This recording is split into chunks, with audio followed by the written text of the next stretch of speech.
Tambak ang Bucks sa unang start ni Bronny sa regular season at ikalawang start naman niya sa kanyang karir dahil nag-start na talaga siya sa Portland last season. Pero marami na kasing gumatas kay Bronny, wala na akong mapiga. Kaya doon na lang ako kay Ado Tiero.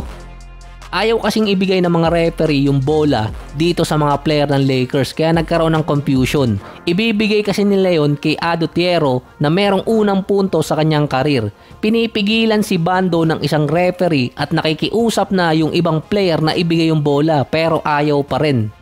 Doon na lumapit si Giannis para kunin ang bola at ibigay sa mga player ng Lakers. Si Ado Tiero hindi rin alam na para sa kanya pala yung bola kaya nagkakaroon ng confusion din yung mga fans. Na base rin naman sa kanila kaya ayaw ibigay ang bola ay dahil di umano sa nangyari dati kay Giannis na hinabol niya yung mga player ng Pacers nang umiscore din si Giannis ng career high na 64 points.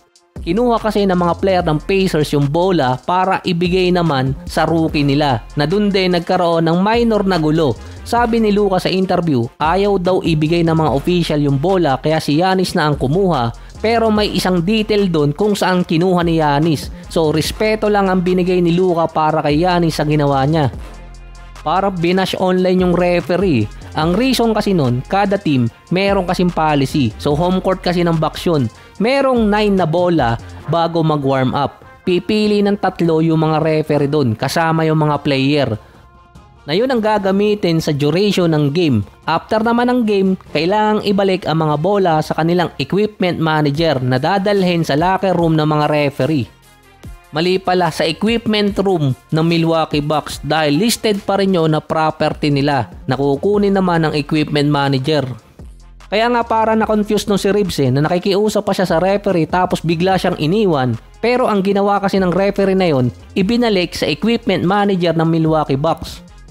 Doon kinuha ni Giannis yung bola at binigay sa mga player ng Lakers or kay Luka ata na wala nang ginawa nun ng referee na hindi na niya pinigilan yung mga player. Kahit yung equipment manager hindi na rin pinigilan dahil naibalik na ng official yung property ng Milwaukee Bucks sa kanila.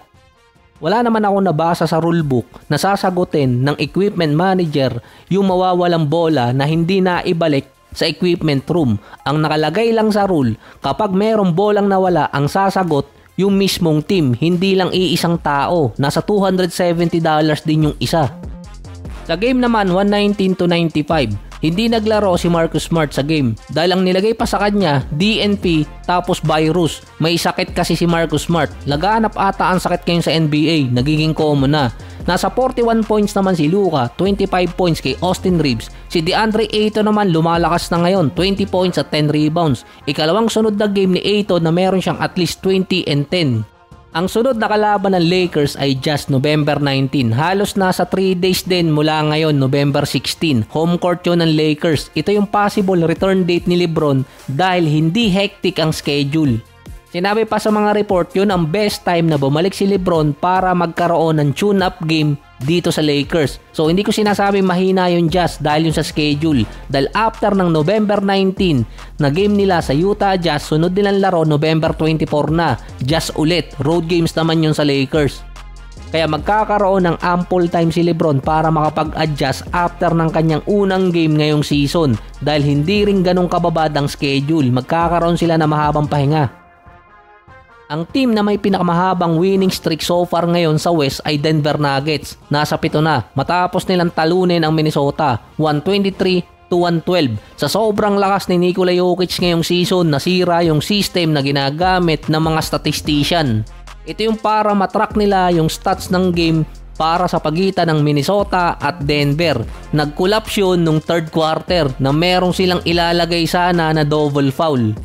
Parang kaduda-duda yun eh. Kaya ang ginawa ng mga official, nag-manual silang kunin or itrack ang record ng mga player habang kasagsagan ng game until fourth quarter. In-exaggerate ko lang ng konti na dahil kay Nikola Jokic kung bakit nasira yung stats habang kasagsagan ng game ng Nuggets at Minnesota. Triple-double ba naman ang ginawa ulit? Ang tanging sinabi naman ni Anthony Edwards sa interview, kung pumasok lang yung mga tira niya, baka nanalo sila dun. Pero wala pa akong nakikitang team na lahat ng tira nila pumasok tapos natalo pa. Ang Minnesota ngayon mukhang nag-i-struggle at kailangan nilang gumawa ng isang move or isang trade para makalaban pa rin until playoffs.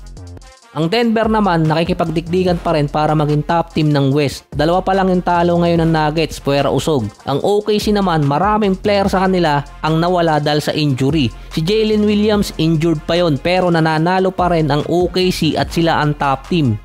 Pareho nga lang din silang tinalo ng Blazers, yung isang talo pa ng Nuggets unang game nila sa season. Makakatapat pa ng Denver ang OKC pagdating pa ng February. Mukhang yung Thunder, effective talaga yung taktika nila na longer lineup na halos sinusundan din ng Nuggets dahil meron din silang nasa 9 to 11 players na ginagamit.